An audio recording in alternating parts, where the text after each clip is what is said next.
Good evening. My name is Parth Patel, and I'm glad to be here tonight. In the past year, especially the past couple of months, there have been many new discoveries. In June 2013, Edward Snowden came out and he leaked a whole bunch of NSA files. And if you think he's a traitor here, that's up to you. That's your own opinion. But today I'm here to talk about privacy, the things that we learned from Edward Snowden about what the NSA does. So, what is our privacy? Privacy is our right as human beings, as citizens of the United States of America, to do what we wish. Do it without being constantly watched, constantly being under a microscope. It is our God-given right. We are protected by the Constitution of the United States under the Fourth Amendment. We cannot be searched without a warrant. However, all this changed after 9/11. Privacy also entails the method agencies like the NSA use to access our personal information and how they use that information. By law, our consent is needed. After 9/11, however, Section 215 of the Patriot Act gave NSA the ability to wiretap, eavesdrop, etc. without a warrant. We were okay with this. Because of the recent terrorist attack, we were all scared, we were terrified, and we needed a sense of national security. Since the NSA, however, 13 years later, the NSA has continued to use terrorism as a justification to continue domestic spying on its own country. One of the leaks from Edward Snowden discussed the PRISM program, a program involving collecting metadata. Basically phone records, who you're calling, who the call is from, things like that. Another program was called Bull Run. Bull Run targets our own infrastructure. It even weakens our own national security because it allows the NSA to more easily access our information. They're invading our privacy. In 1 year, the NSA violated its own rules 2,776 times, and it affected 3,000 people, and every single time it was a rule regarding privacy. In one incident, they accidentally intercepted every single phone call in Washington, D.C. Accidentally. That's a lot of power. You could be talking to your mom, your boyfriend, your brother, anybody, and they could be listening to what you're saying. What do you think about that? Ladies and gentlemen, this is a violation of our privacy. This program, all of this, domestic spying, Bull Run, PRISM, it was denied. It was rejected in 1990. 9/11 gave NSA the opportunity to start all these programs.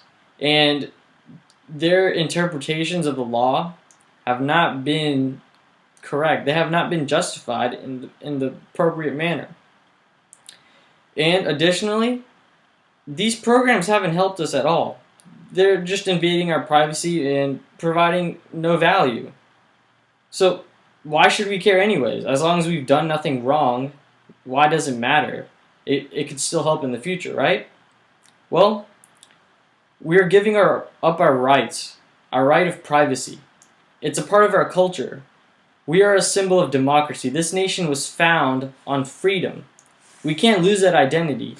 Especially, we cannot lose this for the future generation. The future generation might need privacy, especially with this rapid development of social networking and domestic spying worldwide, even. But isn't it worth it? Giving up some privacy to stop terrorism, to stop bad people from hurting good people? To save innocent lives? Well, the interesting thing is, the NSA domestic spying program has never actually stopped attack in the U.S. And additionally,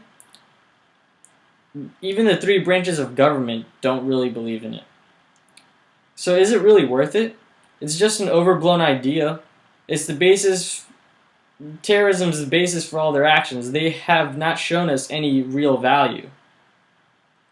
So basically what I'm trying to say is, what my idea worth spreading is, communication is not a crime. and should not be watched. Our privacy does not have to be given up for a good government or for security. As Edward Snowden said, it is our God-given right of liberty. Privacy is our own and only our own right to our own intellectual property. We have the freedom of speech. That includes the internet, and it's given to us and protected by the Constitution. I should not be scared of going online and publishing some article about the NSA, whether good or bad. If it's bad, and if I were to publish something, I should not be afraid that 25 years from now, some NSA agent looks at it the wrong way and takes it out of context. And then the next day, I get a police officer come to my house with an warrant. And the day we lose our privacy, the day that we are scared to publish something online because of that very reason, is the day we lose our liberty.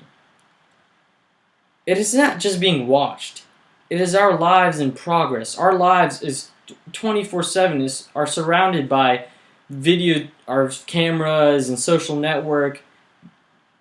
We're always on the internet. The NSA has access to us anytime they want.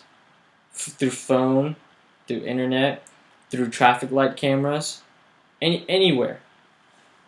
So, what is privacy? What do you think about it? Is it something we should cherish or something we should be willing to give up? I mean, do you really want the NSA to know that you're purchasing 1984 off of Amazon? How is that going to help them?